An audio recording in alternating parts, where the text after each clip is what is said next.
बहुत पहले की बात है। धरती पर 2 सालों तक बिल्कुल वर्षा नहीं हुई। अकाल पड़ गया। अपने तालाब को सूखता देख कर मेढक को चिंता हुई। उसने सोचा अगर ऐसा रहा तो वह भूखा मर जाएगा। उसने सोचा कि इस अकाल के बारे में स्वर्ग में जाकर वहाँ के राजा को बताया जाए। साहस कर मेढक अकेला ही स्वर्ग की ओर चल पड़ा। राह में उसे मधुमक्खियों का एक झुंड मिला। मक्खियों के पूछने पर उसने बताया कि भूखे मरने से अच्छा है कि कुछ किया जाए। मक्खियों का हाल भी अच्छा नहीं था। जब फूल ही नहीं रहे तो उन्हें शहद कहाँ से मिलता। वे भी मेढक के साथ चल दी। आगे जाने पर उन्हें एक मुर्गा मिला। मुर्गा बहुत उदास था। जब फसल ही नहीं हुई तो उसे दाने कहाँ से मिलते। उसे खाने को कीड़े भी नहीं मिल रहे थे, इसलिए मुर्गा भी उनके साथ चल दिया। अभी वे सब थोड़े ही आगे गए थे कि एक खूंखार शेर मिल गया। वह भी बहुत दुखी था।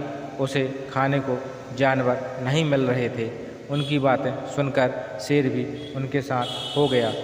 कई दिनों तक चलने के बाद वे स्वर्ग में पहुँचे।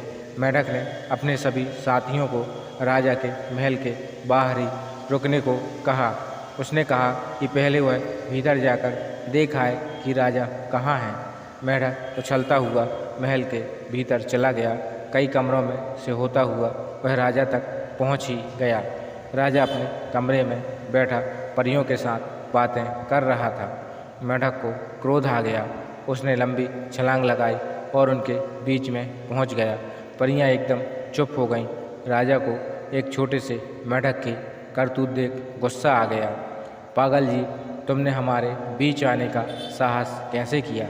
राजा चिल्लाया, परंतु मेढक बिल्कुल नहीं डरा। उसे तो धरती पर भी भूख से मरना था। जब मौत साफ दिखाई दे तो हर कोई निडर हो जाता है। राजा फिर चीखा।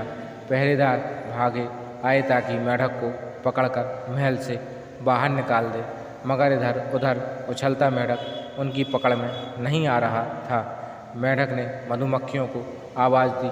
वे सब भी अंदर आ गई। वे सब पहरेदारों के चेहरे पर डंक मारने लगी। उसने बचने के लिए सभी पहरेदार भाग गए। राजा हैरान था।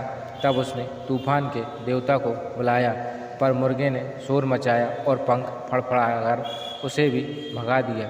तब राजा ने अपने कुत्तों को बुलाया। उनके लिए भूखा खूंखार शेर पहले से ही तैयार बैठा था। अब राजा ने डर कर मेढक की ओर देखा। मेढक ने कहा, महाराज, हम तो आपके पास प्रार्थना करने आए थे। धरती पर अकाल पड़ा हुआ है, हमें वर्षा चाहिए। राजा ने उससे पीछा छुड़ाने के लिए कहा, अच्छा चाचा, वर्षा को भेज देता हूँ। जब वे सब साथी धरती पर वापस आए तो वर्षा भी उनके साथ थी। इसलिए वियतनाम में मेढक को स्वर्ग का चाचा कहकर पुकारा जाता है। लोगों को जब मेढक की आवाज़ सुनाई देती है वे कहते हैं, चाचा आ गया तो वर्षा भी आती होगी।